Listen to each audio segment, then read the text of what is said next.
Kennedy joins us here on the set in New York today. Here we are. Big question. Yeah. Is Columbia University ruined? I don't know if they're ruined, but they've taken a big reputational hit. And other Ivies have had their problems over the last couple of years, in really recent history, like Penn, like Harvard. But I think Columbia has fared worse because they haven't done anything to stem the horrific tide of this sort of anti-Semitic push of some of the protesters who don't even go to Columbia. And, we don't know who they are because they're cowards, because they mask themselves. And if this is the hill you're going to die on, then be bold. Tell the world who you are and what you believe in and why the university needs to divest and change. But, they're too cowardly to do that. But they're not obviously spending time in class, spending a lot of money getting meaningless degrees. If the university is so much in favour of supporting a terrorist group, and it appears that many in that university are, then that university loses its intellectual clout.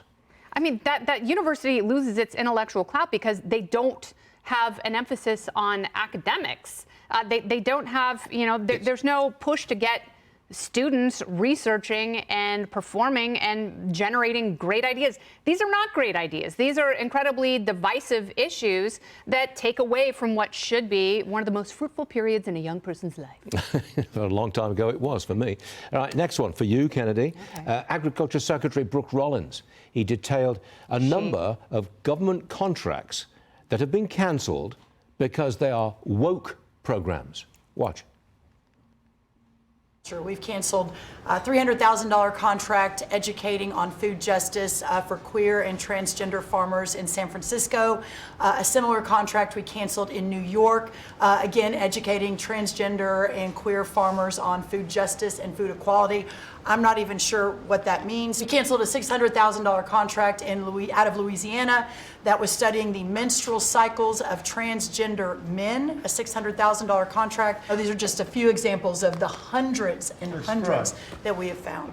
I don't see any Democrat out there defending studying the menstrual cycle of trans men, well, I think or anything else that was on that now we know list. where Tim Walz's stockpile of tampons can go. Oh, boy. Remember, because he wanted to put them in all the boys' rooms, like elementary school boys. Oh, I remember that. It's ridiculous. This is not within the purview of government. This is not what government is for. Government has gotten too big. It's collapsing under its own weight, and that's because of the absurd programs like this. And I don't care that they're woke and DEI. I think most of this is absolute nonsense. And if there is no obvious benefit to the average taxpayer when they read the abstract of some of these grant requests, then these contracts should be canceled. That's not what government is supposed to do. But I want to hear more about this. I want to hear more of contracts and wasteful spending of that nature. And every department, I think every department should be doing what... Absolutely. Energy and commerce, they should be doging themselves and looking for these redundancies. And I don't think this is necessarily corruption because, these are actors that are working within the framework that was built for them. Voters are not going to go for this. They shouldn't. If they knew what was happening, their intense hostility towards Musk would not exactly disappear, but he would certainly come down a notch or two. Yeah, if you are not being helped by government, it is because of these wasteful programs. That's where your money is going. It's not going to little old ladies who can't work and feed themselves. I'd like to see the tide turn in public opinion about Doge. I agree completely. I think it's one of the best, most monumental things that has happened to the federal government in my lifetime. Got it. Kennedy, thank you very much.